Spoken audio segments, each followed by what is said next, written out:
Goals-based investing has become increasingly popular over the years. While it's still not uncommon for investors to have one large portfolio that houses all their investments in one place, more and more investors are now managing multiple portfolios. You might be wondering why, and I don't blame you. At first glance, it may seem like more work, right? Having to maintain and rebalance more than one account?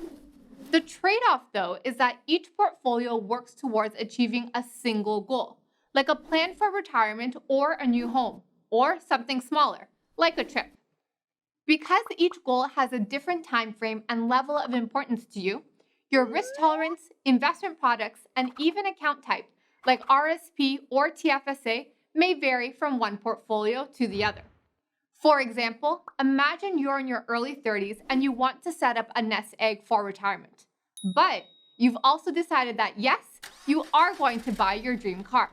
You aren't planning on retiring for another 30 years or so, and you know you'll want your car much sooner than that.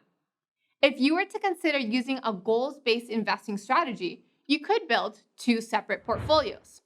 For your retirement portfolio, your goal has a long-term time horizon. In fact, you aren't planning on having to access this money for a few decades. With this in mind, you may realize that for this particular goal, your risk tolerance is high. You can buy investments that are considered more high risk, high reward, like stocks.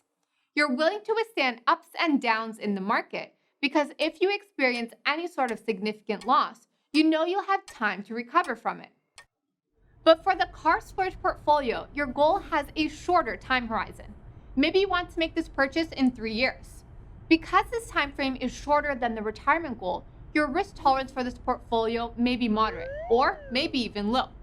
And the investments you may consider buying could be ones that are considered safer. For example, bonds or GICs, or products that are naturally more diversified and managed for you. A key factor that led to the creation of these portfolios was risk profile. When trying to determine this, ask yourself these questions. How much financial risk am I willing and able to take on? And when will I need to access my money? In WebBroker, there are 3 profiles to choose from: conservative, moderate, and aggressive. And you can learn more by clicking on each one. Another factor to consider when creating a goals-based portfolio is the amount of money you'll use to fund your account right away and the amount you'll contribute on an ongoing basis. An important part of goals-based investing is sticking to your plan, but this doesn't mean your plan can't change. It's natural for our priorities and personal circumstances to shift over time. For example, if you get a boost in income, then maybe the amount of your regular contributions can increase. This may shorten your investment timeline and help you reach your goal even faster. On the other hand, maybe you'll find that you need to decrease your contribution amounts to pay for an unexpected expense.